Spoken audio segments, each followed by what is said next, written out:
The new way to talk about who's responsible for the ills of society is the tech bro. Sora got leaked, and all of these film adjacent creative people got to look at it and got super pissed. All these tirades going on around the internet right now, this backlash against all things AI and creativity. As is typical during progress, right? You can go back to every single new technology innovation and look at the news, and this conversation is going on. People are going to be looking for scapegoats, for figureheads to kind of hold up and tear down as they are sort of dealing with the incredible complexity of innovation. I think the smart people will learn how to use it the way they want to. But I guess my question for you guys is, how do you feel about prompt engineering? It's hard to know how Hollywood will really feel about it because right now it feels so foreign. Once they figure out a more native prompt engineering to the creative process, once that barrier is broken down, I think is when the floodgates really open.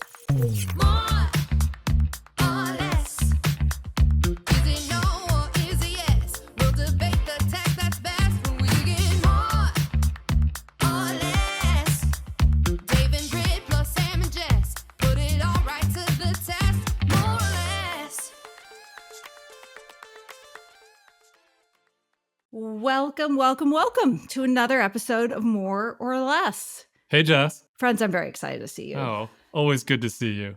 I just spent an hour sharpening colored pencils and putting them in rainbow order.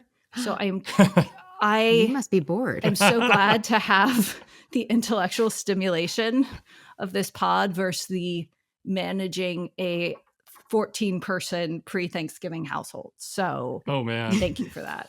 Brit, I really felt like you. We're here for Well- you. Always here for your adult intellectual stimulation. I've played poker 3 times in the last week, which is crazy. And I've Crazy. won 2 of the 3 tournaments, just FYI. That's amazing. And who won the other one? And Dave won the other one. And we had like a lot of people playing. It wasn't just like the 2 of us. Have to say, I wasn't into poker, but it's fastly becoming a real interest over I just here. think it's a good holiday. Like, I think you should get the whole family involved, play some real bets, teach the kids. Like, it's such a hearty game. We play with our kids. Maverick, our 5-year-old, puts one in and then takes one more for the bank. Like, he hasn't really figured out the... He has his own rules. But yeah, we should address the elephant in the room. We are once again Samless. This time because as Sam prepares for his marathon in 2 weeks, where he is trying to beat 3 hours, he's really trying to tune up his body. And he has a very last-minute orthopedist appointment for an injury that could make or break this year-long goal. Is he going to make it? Is he going to make it to the marathon? If he is uninjured, he will crush his goal. His training times are putting him in solid. Well under 3 hours. That's Yeah. great. But the tension is that he might not make it. The tension is there's 3 injuries that all need to be. Jess, what is driving this goal for Sam? What's the deeper meaning behind all of this? No, he just needs a goal. In fact, Oh, okay. he's already thinking to what his next goal will be. And I'll let him announce it on the pod when he's ready, but good Lord. But have no fear, folks. We have a great episode planned because we've got some topical news. And then we have a special guest who's related to me. Not Sam, though. Who's not Sam. Or your children. And not one of my children, who is going to bring in some Hollywood pop culture perspective, among other things. So we have a lot to cover. One more thing I have to tell you guys about the last 48 hours, though. Our water broke. Oh, no. And our water heater tank broke. You're having a baby? Your water broke? That's not No, not what you say, I don't think. I think it's your pipes. Like your pipes No, broke? my pipes broke. Sorry. Okay, yeah. Is it that cold? You know, we're out here in Bolinas, which is water is very precious as it is everywhere. And we have these elaborate water systems. And we went from having full tanks to empty tanks in a period of like 9 hours. And I just have to say it wasn't very good with all these people in the house. So Back to real Bolinas life, showering just in nature. call me Martha Stewart over here, which was something we should talk about later. Uh-oh. Oh, did you see the doc? Oh my God. Brit, what did you think of the doc? 'Cause Well, you're close to that I refuse to watch it. homemaking, creative, life. That's your whole thing. Jess, the New York Times profiled me in 2013 as the millennial Martha Stewart. Yeah, but I didn't want to use the label unless you had you might have a negative connotation. Yeah, to come the on, label. Brit.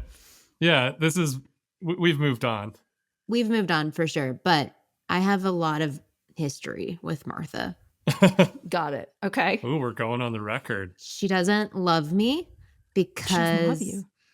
she thinks I was like out to compete with her with Brit and Co. It's this whole saga. And then a bunch of people that worked at Martha came to work at Brit and Co. And they told me stories Ugh. about what she said about me. Oh my God. So when I watched the doc, Give us the tea. which was very entertaining, it was sort of traumatizing, A. But B, did you see the part where she was like, and then the lady died, and I'm just so glad she's dead now. And I'm Yes, I like, do that see that part.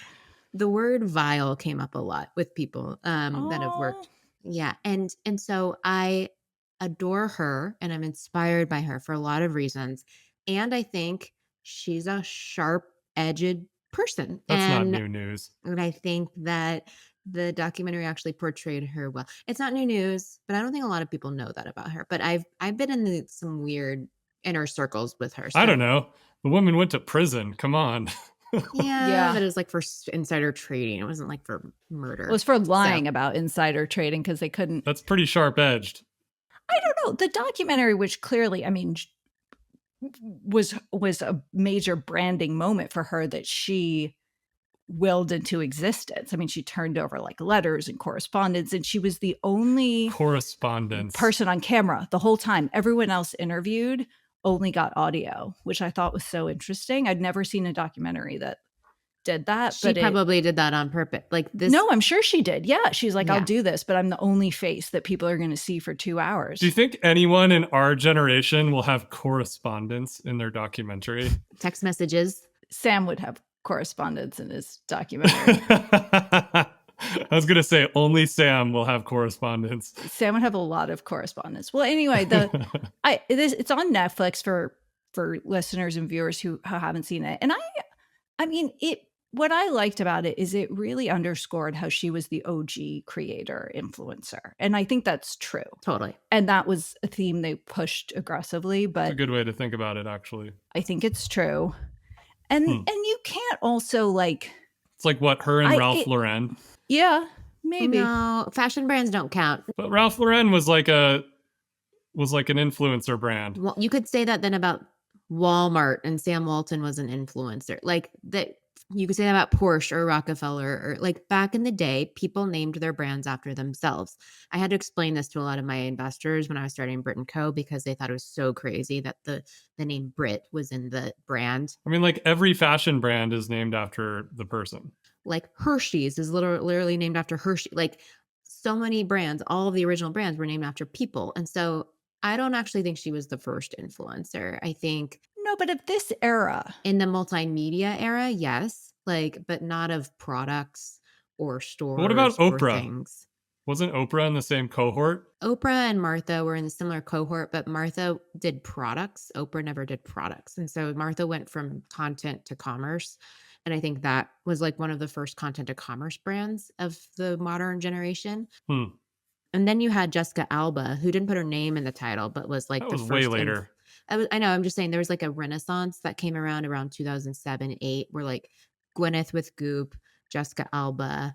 I started Brit & Co. shortly after that. Like those were the only people doing it when I was starting Brit & Co. And I had to like tell investors that other people were doing this too, because it wasn't a thing that influencers and creators just started companies. In that respect, was Martha a helpful analog for you? Yeah, it was. She was. And I think that's why I got tagged to her, because Yeah. we were both doing do-it-yourself stuff. And Yeah. I use that analogy a lot. So I would be I left with a lot of respect for her. And I honestly think I look at all the criticism about female leaders who were cruel or vile or tough. Like that can be true. It's also true that it's more upsetting to people when a woman acts that way than a man that acts that way. So it doesn't. for sure. Is that true? Yes, Yes. it's true, Dave. And it doesn't mean that 100%. she isn't all those things. To I be mean, clear, I'm there's not- plenty of men who have cruel, vile, That's what she's saying. temperamental reputations too. Yeah, but then they don't get branded the same. They just don't get the same stain on their reputation because of it. Or people find other excuses to knock them down that aren't really that, but they are really that. So I'm not saying that she's not all of those things. And there is like something pretty refreshing about her owning being those things, which I think she That's kind true. of did. Anyway, Very, very thoughtful. We're going to come back to pop culture. Guys, I want to briefly institute a new segment now that Sam isn't here.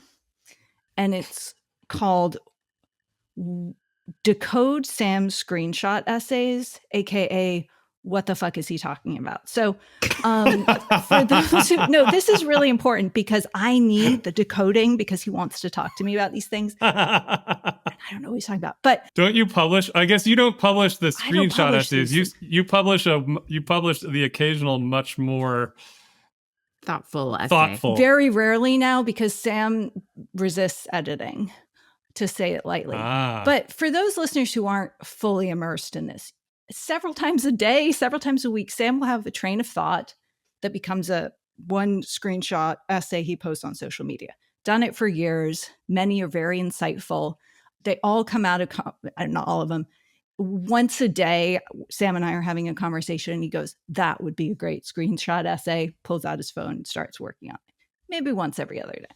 But guys, this one really takes the cake. Okay, so this was posted 1 hour ago. Oh my gosh. There's so many of them now I can't keep up. I know, I can't either, but this one I really need Isn't help. it also true that there's just like a huge archive and so he's sort of dripping them out? They don't come out in real time. You know, you can tell when Sam's been on a trip because he'll write 30 to 40 on a plane and then drip them I out. understand how he does this. So interesting. Okay, go. Read it. Read it from today. AI note takers like granola are forcing the return of in-person parlay. Parfait. Does he mean parfait? Granola? This is like a code. This is like a hidden puzzle. I think. Yeah, in-person parlay. Okay, so these AI I think AI note takers, and I'm not familiar with granola, but I'm familiar with like Otter. Yeah, there's like so many of these now that, you know, my new joke is, when will the AI note takers outnumber the number of people in a Zoom? Oh, I thought he was actually like doing an analogy. Like AI note takers are basic, like granola. No, I think there's one called granola. We've just never heard of it. Okay. Yeah. So he's saying AI note takers, these things that if you're in a meeting, they're automatically taking notes. Right. Got it. Are forcing the return of in-person parlay. Okay, he's just using parlay to be fancy, but I think he means like of in-person experiences versus communication. Okay, great. I didn't need to read a note. So what's about the point of that? I think it's like a return to. We all want to be connected in real life. Well, yeah, like people don't want to be recorded, right? Yeah, so they're going to come in person. Okay, great. It's like, why would I want to go to a Zoom meeting with more bots in it than people, right? Like, let's go and have a real meeting so we can interact and hang out. People, viewers, if you see these things and want to call them out for being crazy, please do. Because I actually liked where I was going with this, which I think Sam should do some screenshot essays that are actually like hidden puzzle, like with puzzles with weird words. Like Taylor Swift style. There's a meaning to it, but we have to like sleuth a little bit to figure it out. There's like an Easter egg somewhere. We have to like, connect them together. I think Sam could have like a Taylor brand around him for his screenshot essays. You could have an entire the Samiverse. Okay. Jess doesn't like it. Jess is like, please no. I just right, like we can fast it's forward. like kind of interruptive when you're having a conversation to it always becoming a screenshot essay, but at the same time, a lot of them are interesting. So yeah, I guess the real joke here, Jess, is that it doesn't even matter if there's an AI note taker in your conversations with Sam, because everything that you're talking about becomes a screenshot essay anyway. Yeah, pretty much. And then I have to be like, I'm assigning that article. Do not write it yet. Jess, one question before we move on. Yeah. What is a date night like with you and Sam? Like what happens at the dinner table? It's a lot of discussion about how crypto's doing and screenshot essays. Those are the two topics of conversation. Okay, that's what I thought. So I just wanted to make sure. And Sam is like actually not that interested in my business, which is fine. So yeah, but basically. I'll go on dates anyway, with you. I'm pro screenshot essay. I just think sometimes it takes a village to understand. So thank you guys. Speaking of crypto and sort of my husband,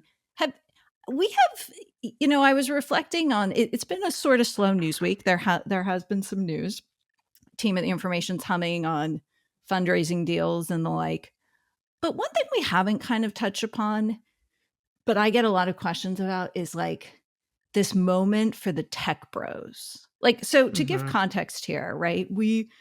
we've talked about Elon being close advisor to Trump. We've talked about this kind of growing group of Trump supporters from Silicon Valley who now have gone on to wield incredible influence in this administration. And the Valley is very tribal, and there are always these different tribes. And like one of the tribes has been like the tech bro, which I don't know. I'm actually curious what you guys think is even meant by that. But outside of the Valley now, people have a perception, I think because of Elon's ascension and just the sort of his groups of friends on social media and the like, that sort of like the tech bros, when we look back on this year, it's going to be like a big rise of the tech bro year. And I'm kind of curious what you guys think about that. Like, how you would kind of define this quote cohort, and like, does it seem like they've notably kind of ascended in ways that are interesting for the industry and maybe business more broadly?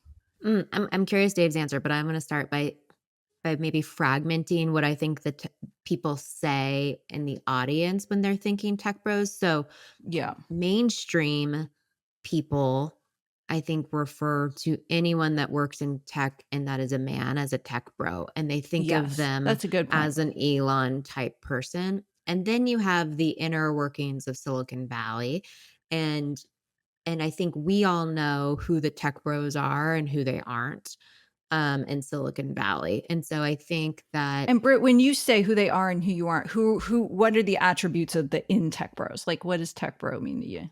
Yeah, I actually don't think this is a clear ontology. Like this is, there are a lot of species. We're going to go with everyone's definitions. Brit first. Dave, would you be offended if I called you a tech bro? No, but I wouldn't be surprised, right? Like, at the end of the day, I mean, I guess you have to get into what you think my definition is. I think people would say Dave and Sam are tech bros. Yeah, for sure. But why? Because they've been in the Valley for a long time. So they're like super inner circle with like everyone in the Valley, and especially the men in the Valley. They probably have like WhatsApp or Signal groups with just mostly tech men. That's a key aspect of these groups. Yeah. And they like trade deals a lot and talk about crypto a lot on these back channels with each other, and or text message with their tech bro friends a lot. But so do you. Does that make you a tech bro? I am in some mixed groups. I would argue that you two are female tech bros. Oh, not me, but yes. I'm in mixed groups of tech channels, and I have a couple female groups. I don't know why, but women just don't, like, we talk about crypto and we talk about tech and we pass deals around, but it's not like to the level that the men do. And I'm not sure why. I think there's just maybe more men. Well, this raises a question of like how much masculinity is part of being a tech bro, right? Like how much, and if you Google tech bros, as I just did, right, you get a lot of references to the programmer, which was sort of like that male programmer out of college, living in a frat house. Yeah, I think that's an old school phrase now. No, I think it's been replaced, but like, yeah. That's the question, right? I don't think crypto helped the tech bro moniker. I feel like again, back to the mainstream, because I'm from Texas. And so like every time I visit Texas, I like get a sense of what the real world is like and how they think of Silicon Valley. And I think they think of like men driving Lamborghinis as like crypto bros, and, Silicon Valley, anyone that works in Silicon Valley and is a man is probably trading stocks, trading crypto, starting companies, investing. And there's like I feel like it does have like a slightly negative edge to it, Yeah. And maybe because of jealousy. It's like there's like an ego about the tech bro, that they don't care about people because they just care about money. If Sam were on, he'd be like, well, we do. But yeah, no, Sam is the closest to a tech. I mean, Sam is if it's a spectrum of us, he's like way more tech bro than the rest of us, I would say, because I think there's also there's like a clubbiness, and yeah, I think that's part of it. There's and now, not to say, I think Sam is I was talking a lot about it in this episode. He just texted me 2 times. His doctor appointment went well, but like the tech bros are really big into like meritocracy, as we all are. Everyone's pro meritocracy, but like the tech bro, some of them I think would be blatantly anti-diversity, like, so, in the sense of many of them, I would say. they would point to 1 or 2 women in their crew, but they wouldn't value sort of breath for the sake of it. And I don't know why I associate that with tech bros, but I do, like a sort of insular, like kind of exclusionary vibe. I think my only disclaimer, and then I'm going to let Dave talk, is that I obviously know a ton of men. Oh, you guys are going to actually let the one man on the pod talk? Yeah. Okay, cool. Yeah, no, we were just teeing you up. Yeah. We're not just going to woman-splain this for you, Dave. My last thing I was going to say, how long are we going to woman-splain this until we actually ask for the male's opinion? Fair. For all the tech bros listening to this, I like really enjoy working and like hanging out with tech bros and being in your circles. I think it's just a phenomenon that like you get coined this way and there's like an insideriness thing about it that maybe you're not aware of from the outside. So I'm going to leave it at that. Dave, over to you. I mean, I think what just happened is a really interesting phenomenon. I'm not exactly sure what tech bro means, but what I do know is that my feeling of what I just experienced is quite divisive. And that the notion that, I don't know, like I feel like I just listened to a pretty strongly discriminatory argument about what men are in Silicon Valley. And that, to be fair, we were talking about a stereotype. Yeah. And I think this was kicked off by what do people conjure? That's why I wanted to make sure you knew I accept you. Yeah. No, but that was the conversation. Yeah, but I think what I'm pushing back on is I just don't even think that this stereotype is okay. Okay. It's like if we want to transcend what just happened with this election, then we've got to find new language. Because I think that trying to make this like over there are the tech bros and over here or I don't know, the women in Silicon Valley or something like that, and fuck those tech bros, and the whole kind of thing is incredibly divisive, right? Mm-hmm. Like it's a stereotype designed to do that, right? Like it's designed to, I think, just like you guys said, imply like a clubbiness, et cetera. And I think we could kind of go down this route with the conversation. I suppose I could back up a little bit and be less reactionary and more like definition focused, right? And I think there is this kind of skepticism that has grown, both maybe less inside the valley, but more outside the valley around those people who are techno optimists, right? Who enjoy talking about technology and building technology and sort of talk about a future that is better because of technology, right? And I think there's a big skepticism in the country, in the world about this right now, because technology has had, I think in some ways, I think the one that's the most obvious is social media has had such a dramatic negative impact on society that this stereotype has come radically forward over the last, call it 10 years. I think crypto had a similar thing, Brit, right? Like you're right to point that out. Crypto had a similar grift that happened, right? The social media grift was like everyone will get a voice. Because everybody will get a voice, then society will be better off, and we will be in a better place because of this. And it turns out, no, actually, people become incredibly addicted. It's incredibly damaging to mental health. It's more so than mental health, it's incredibly damaging to social health.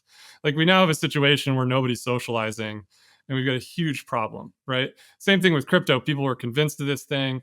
They got into it. They didn't understand the underlying dynamics of it. Then the pandemic and then the inflationary period happened and boom, people lost a lot of money. And so I think you have this like the ills that technology has wrought upon society, I think get bottled up into this tech bro stereotype. Mm-hmm. Well, now it's happening with AI, I would say, right? Like even with, did you see the thing that happened with Sora this week? Yeah, exactly. Wait, what happened with Sora? Oh, like Sora got leaked and all of these creators and sort of like film adjacent creative people got a look at it and got super pissed because it was using their stuff. AI is just like stealing creativity, and like there are like all these tirades going on around the internet right now about Sora and AI and this backlash against all things AI and creativity. Yeah, as is typical during progress, right? Like this is you can go back to every single new technology innovation and look at the news, and this conversation is going on, right? And so the new way to talk about who's responsible for the ills of society is the tech bro, right? And I actually don't think it's gendered. I think that because the word bro gets thrown around, it becomes gendered, but it's not. Like, that's what I'm saying. I think you guys are part of it. Like, you're also part of the technology ecosystem. We'll get shirts, right? Jess. Like, Tech bras. Yeah. Most people say tech bros and tech hoes, but I also think that's a little discriminatory. So we'll come up with a better word. We could get into this sort of masculine and feminine and this whole thing that's going on in society right now. But I think that's like a somewhat different conversation about like, what is the future vision of feminism? Like, I think a feminism like the one that talks negatively about men all of the time and uses stereotypes to brand men is not going to end well for the future, right? Like, we have to find a way that we can like each other and champion each other and both respect masculine and feminine and have a good polarity between the two. Like, there has to be a new narrative that goes from here. I mean, Dave, I think it's a very and I think that's a big question to me. I think it's a very compelling point of like why this stereotype doesn't serve the industry or business going forward. To be clear, again, we were talking about a stereotype that I think does exist. There's plenty of women in positions of power over incredibly powerful systems, it's like, sure. No. I think, and I think you're right that it doesn't, there's a gender component, but that may not even be, oh, hello, we're going to finish this point and then we're going to introduce our guest. You just dove right into it, brother Matt Vascellaro. So welcome. We're talking about, well, let me actually pause and properly introduce you and then finish my point. As we said, esteemed more or less listeners, I am thrilled to introduce you all, I think for the first time, to my younger brother, Matt Vascellaro, who is a filmmaker, a writer, an innovator, timing. has got an amazing studio in Hollywood where, well, we could have him talk a little bit about it, and just happens to be staying with me for Thanksgiving, and we needed a fourth. So Matt, welcome. How was the tennis match? Hello. Yeah, good to have you, Matt. Hello, everyone. First time, long time. I'm exhausted. Yeah, big avid listener every week. So I love it. Ask me anything. Matt's like the he's always giving great feedback and ideas, and you're like a Wizard of Oz in the behind the show. And you made our OG animation. Yeah. To this pod. So yes, I did. Which means I still have the themes. I still have the theme song stuck in my head at all times. So it's an earworm on purpose. Yeah. Yeah. Well, Matt, we brought you on. So we what brought did I you walk on into? To do an enhanced pop culture corner view from Hollywood, because no one who I know, and with no disrespect for present company, has more of a pulse on. I would hope that he what's does. Going on in pop culture, and especially in terms of film and television and all of that. So that is what we're going to do. We need to finish. I have the fewest kids, so I have the most time to watch. We need to finish a discussion around the tech bro, because I posited that this has been, as some seen, a sort of year's ascension for the tech bro. And in explaining this stereotype, was rightly accused of womansplaining to Dave Morin before we let him speak. Dave, intelligently, as he's wont to do, pointed out that this is not a stereotype that serves anyone, and is perpetuating it is destructive. And so I think we just need to end this statement by what comes next, right? If we're here a year from now and the non-tech world, like, how do we hope the conversation has progressed? And whether it will, I think, is different, because to your point, Dave, people are going to be looking for scapegoats, for figureheads, for people to kind of hold up and tear down as they are sort of dealing with the incredible complexity of innovation and all that kind of stuff, perhaps very much in the next year. But what's better? Or, I mean, not that implies that this is good, which I don't think it is. Where I was jumping off was, I think, a more unified vision, right? Like, you can't have a feminism that doesn't respect masculinity, right? Like, you have to have a unified vision for masculine and feminine balance, right? All of the great for example, all the great Eastern philosophies, right? Like have this idea of yin and yang and the idea of the harmony and balance, right? And this notion that we can have a conversation about both and the balance between the two, to me, has to be the vision of the future. It can't be this battle between the two sides, right? Like you have to have a North Pole and a South Pole magnet to have polarity, right? And so a lot of the conversation has been single-sided really since the 60s. And what happened in our generation, like in the 2010s, I mean, some of you lived in or near Brooklyn, some of you lived in or near the Mission. You ended up with this situation where men and women looked a lot like each other. Everybody was wearing the same clothes. Men were trying to be more feminine, women were trying to be more masculine. And we had real problems with this narrative, right? And I think that's kind of culminated in the cultural battles of this year in a lot of ways. And my hope is that we can find a way to, shift from like arguing and dividing each other and trying to just like get back into like respecting that which makes us different and great, which I think is a different and better vision of quote diversity than this one of just kind of battling like with the moniker, with the stereotypes and things that we have. I don't know. That's one way to look at it. I guess the other thing I would say, Jess, is I would throw it to Brit. And, Brit's been working deep in the middle of the venture capital industry, which, I mean, it's not even really this isn't like a shocking thing to say, but like, what is it? Even as of like a few years ago, less than 5% of the people working in the industry were women, right? And so, Brit, you're like working amongst men in all of these, like everything you guys referenced while I wasn't talking was insider signal groups and WhatsApp groups and back channels and all this stuff. Brit's like right in the middle of all of that. I watch it every day. And there are also a lot of other great women, like I think of, Morgan Beller and many others that are deep in the middle of this all and doing great work, right? And so you're making it work somehow. And I would sort of throw it to you and ask you like what the vision should be, given your experience. I could sit here and mansplain all day, but I think I'm curious your thoughts. Yeah, and then we can get to Matt, our guest. But I don't know. I think I've long tried to just be where the conversation is, and I'm not afraid to be the only woman in a group. I remember even going to South by Southwest in like 2007, and then we had these like jam sessions late at night. It was like all men and me as the one girl, like up late at 2 a.m. talking about tech ideas. And it was like Kevin Systrom and Gary Vee and like Josh Element, just like so many great people. And I think not to think of yourself as being the outsider, and just to know that you have a place there. So I think there's a lot of it for women that's really just about inner confidence and not using the outsider mentality. And funny enough, here's a good segue. Ready? Yeah. I just went to see Wicked, which is really an outsider story. This, Elphaba was From born Martha green. to Wicked, yes. She didn't fit in. Yeah. Matt's nodding his head. He's with me here.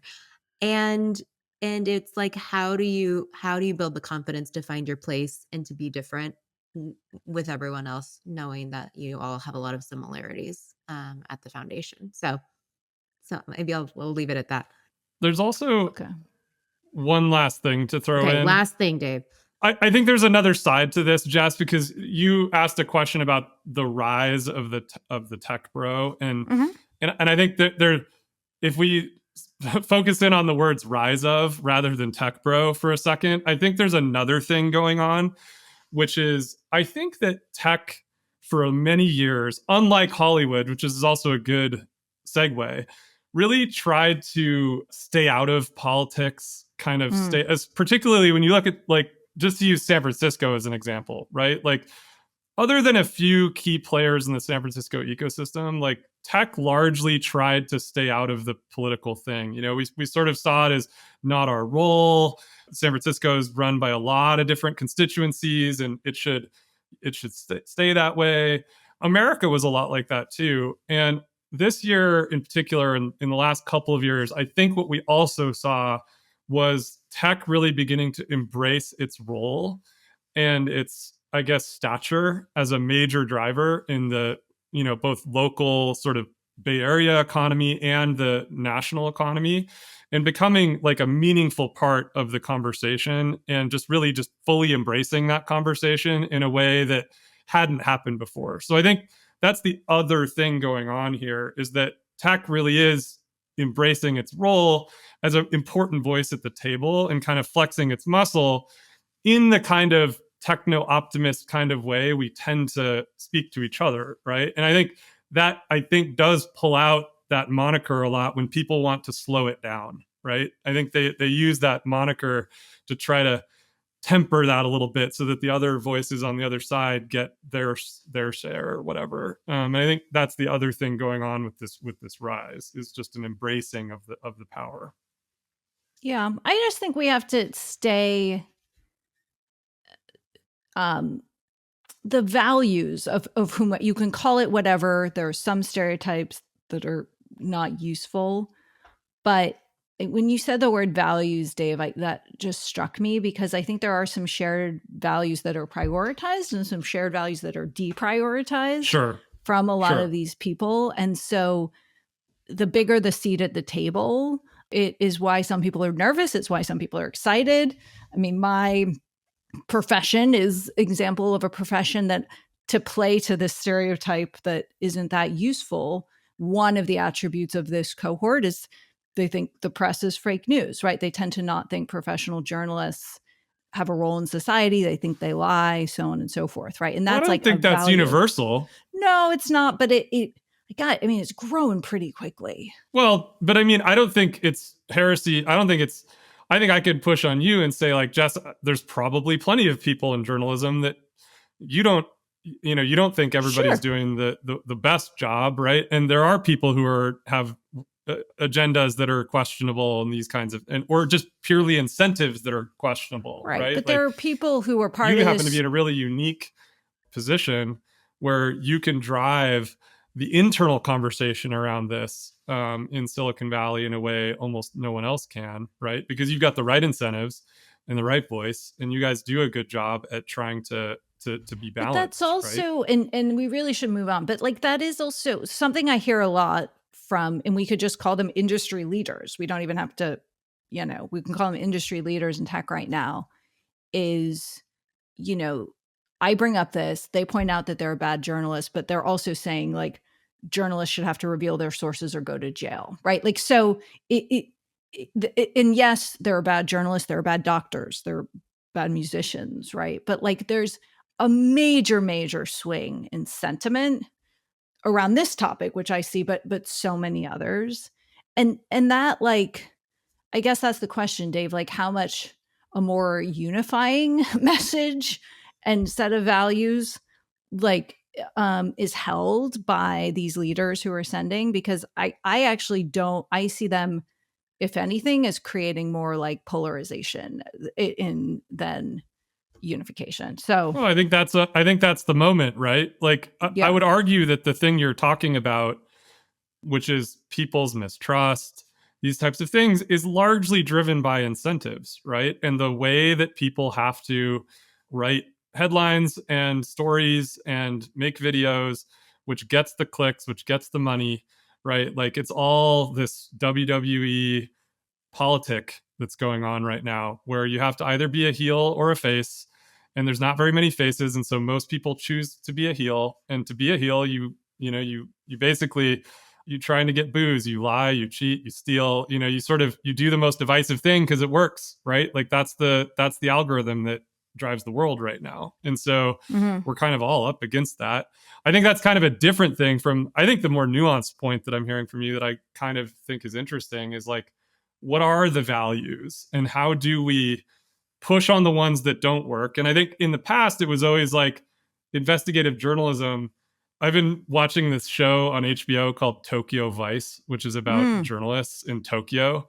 And it's really awesome. I think you'd love the journalism aspect of it. And love it. They constantly talk about how with truth, they can change the world, right? Like, and they talk about changing things for the better through truth. And I think that's, like, typically that's been, doing great journalism shining a light, making things transparent where it wasn't before, that could bring up questions around values that, needed to be discussed in a society, and then you could perhaps evolve, right? And so to some extent, I think that's one of the things why I love doing this pod, is we try to stay focused on the internal part of Silicon Valley, right? And maybe it's this question, we should do it on another pod with a great guest or something, where we look at the values and what percentage of them are, right, and then what are the 20% or whatever that we really need to improve, because those that have ascended and are up at the White House level now,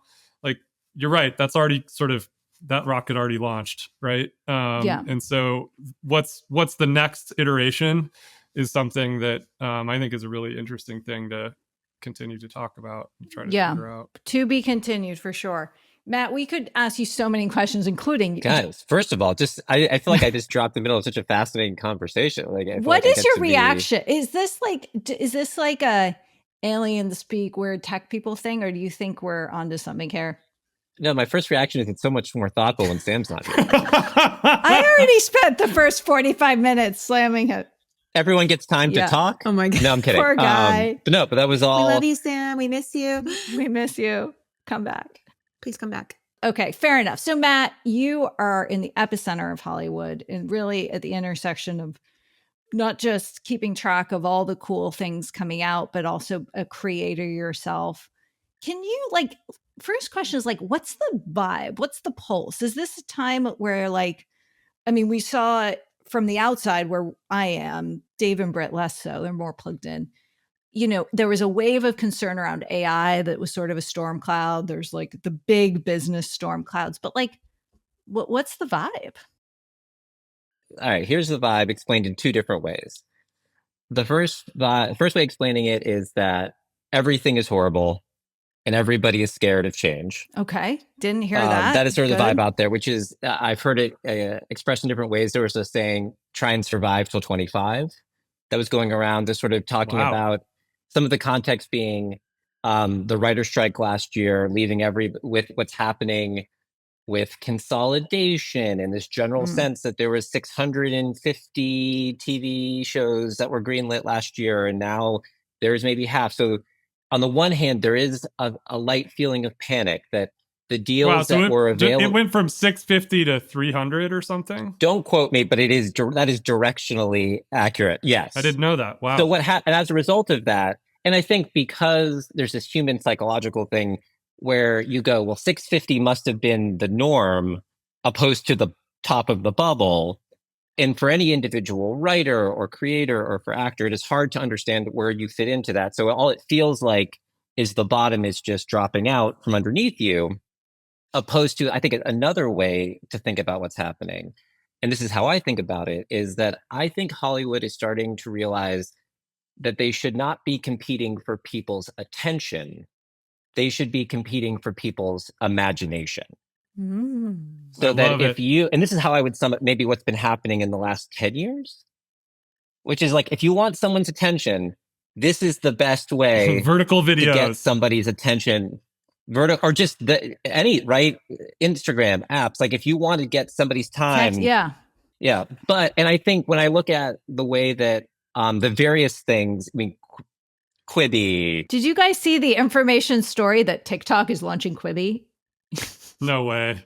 They're doing the same things. It's working well in China, so they're going to bring it here. God bless. They'll probably figure it out. But anyway, continue, Matt. Well, they might, at scale, they might do it. But I think what I've noticed, and I think because of the downward pressure on price, because of production condensing, I think people are realizing that they should not be trying to make things that people like. They need to be making things that people love. And that really syncs up with a lot of the things I've heard you guys talk about. It makes me think of the rise of live experiences, the whole Summer Taylor, the YouTube creators you guys follow, the live experiences with the Try Guys. Yeah, we were so smart. We're all nodding. Dude, we're perfect. yeah, we were Dude, right. Perfect. Mark Rober. I love that episode. Yeah, these are all things that people love. So you think about the other thing. But I mean, it also goes to Brit bringing up Wicked, right? Matt, everything you're saying to me, seeing Wicked this week, and then Brit and I watched this piece on Architectural Digest's YouTube, where they talked about the sets and how they built them. And they literally planted 9 million tulips in order to film Like Wicked. no CGI. That was all real, the tulips. Wow. And my favorite quote from the guy was, "I believe CGI should be used to remove things, not to add them." And I really liked that. And, the set that they built was like not just the tulips, but the actual set for Shiz, The university. and then the Emerald City. Like these were like the scale of these sets were like on the scale of like Vegas casinos. Like this, it was like an unbelievable scale. That's amazing. And then they filmed it live, right? And so I think there's a lot of interestingness in exactly what you're talking about that's happening in the theater as we speak, right? It's like a totally different way of doing things. But is that imagination? Because it's also recycling IP to the nth degree. I mean, not only are they doing that, they're making a two-parter out of it, right? I mean, they're literally milking it. Totally. I think but if you're going to do it. True. If you've built the casino, yeah, go all Wicked the way. 17. You want to invest in experiences.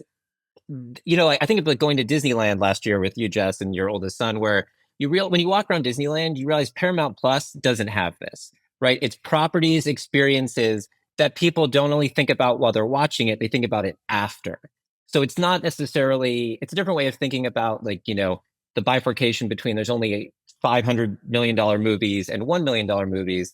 That's not really maybe the way to think about it. Is the entertainment's job is to delight and captivate and to create, to tell stories that connect people and create imagination, cultivate imagination.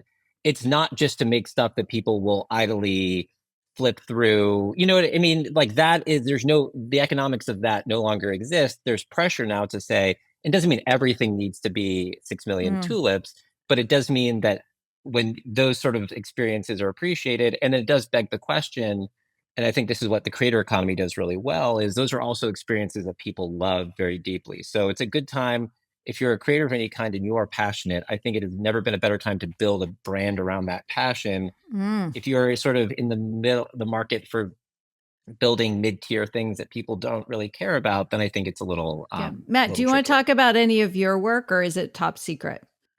Ooh, tell us.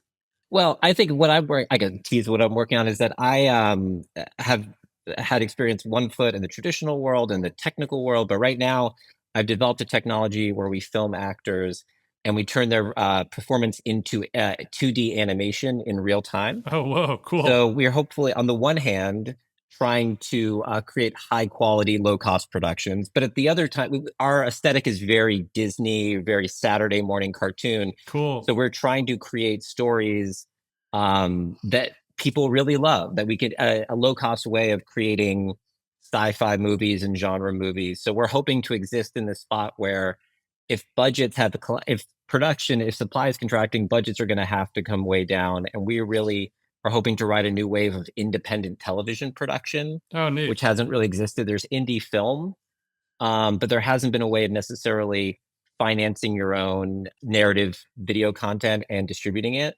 But now, finally, there is more interest in whether it's doing international pre-sales for your series and being able to distribute yourself directly to streamers, because I think what's the studios themselves are getting squeezed. I don't know if this is interesting, but we want to go as insider as possible, man.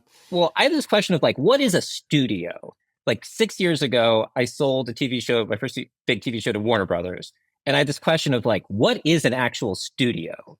I knew I'd worked in the industry for 15 years, and I knew what Warner Brothers was. It's where the West Wing. It's where they have the West Wing is filmed tonight. But I just like I knew what a network was. They distribute it. I knew what a production company was. They are the people who actually make it. And this question of like what is a studio for if the studio doesn't physically distribute it? Now, of course, vertical integration has blurred all those things in a really lovely way. But at the time, and this was 6 years ago, so this was right before HBO Max launched, and right before there was like this massive vertical integration streaming. But so basically what I could figure out is that the studios were just piles of money that made overall deals with producers. And then they would develop TV shows in this case and try and sell them to streamers. And I realized the studios didn't really do anything. Why weren't the producers going directly to the networks for distribution. And I think that's kind of collapsed in the sense that like Netflix now acts as a studio and makes these big deals. Apple similarly. And then now, obviously, like Warner Brothers has a streamer, and and they're collapsing. But there's just a question now about who's really necessary for what, and what does it take to make this content, and what does it not take? And so AI, I'm not so worried about AI in the sense that it's still very, very hard to make stuff. And I think that the condensing of the creative process is going to be around cutting around some of the middle men and women that take place sort of in the middle thing. That was kind of a weird aside, but I just That's a great point. So what? I would say that the best part of the Warner Brothers was just there's you can walk around the West Wing set if you're fast enough. You can. The Friends set is the best. That's by far cooler than the West. And the Friends, well, the Friends set is actually preserved as the museum experience. I actually feel like you guys were probably watching exactly the same TV shows. You two, I can really. And the Back to the Future set. Yeah. Oh, no. Yeah. And Stars Hollow from Gilmore Girls. Mhm. Oh, that was watching that. So Matt, Brit earlier brought up the Sora imbroglio. Have you been following this? What? I have not. I think it happened yesterday or today, maybe. Brit, do you want to describe it? Yeah, and again, I don't have exact details other than Sora got leaked. Because Sora's not out yet. This is OpenAI's AI video generation tool. Well, not Sora. Something related to Sora, because Sora is incredibly complicated. People in the creative film community got their hands on some pieces of Sora or got to see like really under the hood. And the result was they were pissed. They were like, this is not going to be good for us, for creatives. Like, because it's too good. I think so. I think that was why. And so I think it just threw people into a panic. And now we have like the uprising of the artists being upset at the technologists, as we always have, to Dave's point earlier. But do you see a world where the two end up working in harmony? Or do you think this is going to be the next 5 years of sort of the artist versus the technologists? I think they'll work in harmony for sure. I think the smart people will learn how to use it the way they want to. But I guess my question for you guys is, how do you feel about prompt engineering? As people that have like design backgrounds as well as, like technical backgrounds, the thing that always throws me is that like, I don't like to struggle with prompt engineering. Like when you're trying to think of an idea and express it, it seems more frustrating to struggle in like a little text box than it is to do it in Photoshop. You know what I mean? So I always wonder, like, how do filmmakers or artists, visual artists, feel about that's the most frustrating part of AI is that. Well, our answer to that is that we don't think, I'm speaking for you and me and offline Dave, we don't think the UI of AI is the right one right now. And that we're still in the like early days of like dial-up internet with AI where. Not that it's not That's right. That's interesting. It's right for some things, but that Matt, I'll tell you, it's funny you bring this up. Like I've been writing this app. I've been building this app for myself for the last few months. Still not released to the public. I'll tell you that I was actually just surveying all of the prompt engineering tools. There's a bunch of them for more advanced sort of almost like GitHub management of prompts amongst a team so that everybody can work on the prompts and make them better and better and better. And it just became, what I'm working on, prompt engineering is a fine thing to be working on. But in the case of visual art and, video storytelling and all these kinds of things, like it's a very real question as to what the right UI is. And I don't think we've got it even remotely figured out yet. And, for the most part, it's like, let's just put a prompt on top of everything has been the new way to solve this problem. But it's clear that there has to be visual interfaces that are almost like emergent in the tool or something that we just don't really have yet. And that's going to be a big part of the next wave. I do recall, I'm slightly embarrassed to admit I don't read every single thing the information publishes because I get busy, but I have not read this yet. But a few days ago, we ran in our AI newsletter, is the end of prompt engineering here? So that might be interesting to you folks. And I will also read it that one slipped through the cracks. You'll put that on your bookmark list too. I don't think the end is here. Wrangling LLMs is going to be a thing for a very long time, but I think the way that we do it, there's going to be a lot of UI.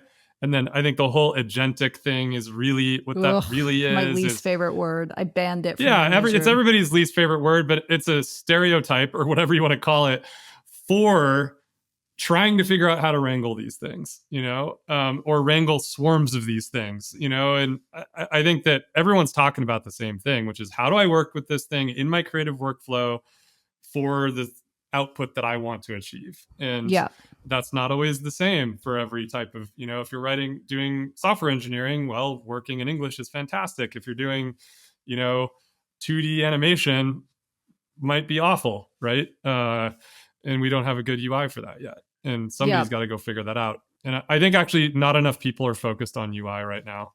Matt, how do you get us on prompt engineering? You really have been listening to this pod. It's hard to know how Hollywood will really feel about it because right now it feels so foreign. I think it'd be once they figure out a more native prompt engineering to the creative process, that's when I think we're going to be like, oh no, how prevalent is this going to be? Because right now it just feels like people would rather be doing the thing than thinking about how to explain to do the thing. But once that barrier is broken down, I think is when the floodgates really open.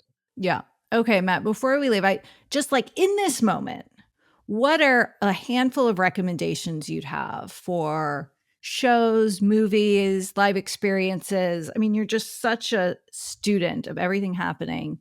Wow, I should have prepared for this. I know, but like people have a holiday coming up. It can be current. All right.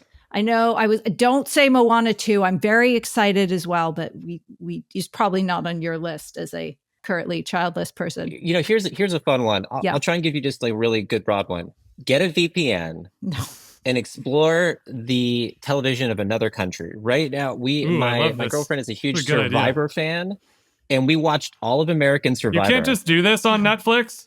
We started. Can you do this without a VPN? Well, no, because you can do some of this, but we got into Survivor, the American show. We've watched all of it, and now we watch Australian Survivor, and we do it on Australian TV. Ooh, is it way more hardcore? It is. It is more hardcore. Everyone's a little bit more handsome, and it is fascinating. And we watch it on the streaming service of the local network. It's called 10 Play. And so the only commercials we really consume now are local Australian commercials, which I know is of no value to local Australian advertisers. But I don't know. It's fascinating. It's just a really interesting perspective shift. And then we start to see American shows that are advertised. So I'm always fascinated to know what gets distributed internationally and what's different and what's the same. So if you're tired... This is like the 3.0 version. What's the 1.0 version? I like the 3.0 version. I'm very into the return of Silo. I was a huge fan of Silo on Apple TV, just in case you think I've been wondering if that's good. I think it's excellent. It is a apocalypse show, but it is very different. It's from the creator of Justified, I believe.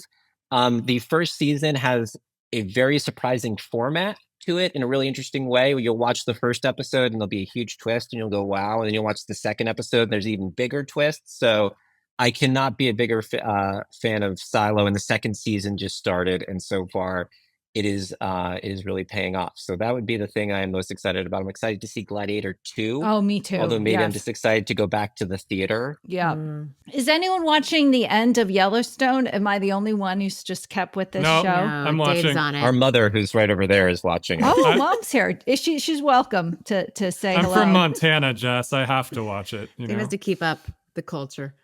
I thought it was going to go poorly after... No, it's great. It's great. The abrupt death. departure and fight over their main character and creator. But it... Oh, interesting. Was there drama there? Yeah. Yeah. You can read about it. Big insider Hollywood drama, Okay, that answers the question that our mother asked me last night. Yeah. Kevin Costner left the show. Yeah, Costner just refused to participate. But I think it's somehow making it work, and the writing's great, and it's continuing to just be gorgeously Bunch filmed. of drama So, between Kevin Costner and Taylor Sheridan, the usual tea. as it is. But like, Have you guys watched Landman yet? We watched the pilot of Landman last Ooh, night. I wanted to watch Landman. Is it good? It's good. It's I've also apparently it's big on TikTok. A lot of the clips. My girlfriend said she said no, I haven't seen it, but I saw all the clips on TikTok. So this is like my mom saying, "Dave, I love your podcast," and I was like, "Oh, that's cool." And she's like, "I see it on Instagram all the time," and I was like, "Oh, Mom, that's not the whole podcast." And That's a win. Okay, for most people, I love that you, Mom. is enough. Yeah. That's modern entertainment, Dave. So Matt, Yeah. you left us with VPN for international shows, Silo, Landman. These are good recommendations. Yeah, and Australian Survivor. If you've been a fan of Survivor at any time in the last 20 years and you've fallen off, Australian Survivor Is your the way to go. back in? Yeah. Okay. Well, guys, we have to depart because we've got family to feed and entertain, and the Morans have to go to Moana 2, which I'm very excited for, Super really, excited. as well. Yeah. It's just hard to find a theater around here. But Gotta go hang out with Maui. well, to our listeners, thank you for listening. We'll You're call welcome. this the break from your in-laws week. So if you're listening while you're on these, all your free time, we hope you've enjoyed this pod. Good substance. We'll We have to appreciate revisit. you. Yeah. We will have to revisit the themes, and we do appreciate you. I will tease, we've got a great guest next week. We're not going to say who it is. A great guest. It's gonna be good. Big time. Well, this as close to the epicenter as you can get. And I will just tease, has polar opposite points of view from Sam Lessin on multiple topics. It's gonna be really good. While still being a tech bro, I would say. So No, we can use that. I Brit, mean, see, okay. I've I'm learned. sorry. Brit, okay. Morin. Okay. I was just trying to bring it full circle. He's a guys. tech Okay. leader Tech leader. who yesterday one might have referred to by that moniker. But no, he's great. It's all in your hands, Jess. I hope you all had a happy Thanksgiving. We've got some great episodes to wind down the year. And a big thanks to Matt. Thank you guys. Who What a pleasure. clearly got dressed up for this episode. I should say, Oh, for man. those of you Hope you'll guys come back more. watching, Well, I'll be here next week, just on the other side of the years. you'll be listening. Okay. Thank you to everyone. And we'll see you here next week for another episode of More or Less. Bye, guys. Thank you. Bye, guys. Bye. If you enjoyed this show, please leave us a virtual high five by rating it and reviewing it on Apple Podcasts, Spotify, YouTube, or wherever you get your podcasts.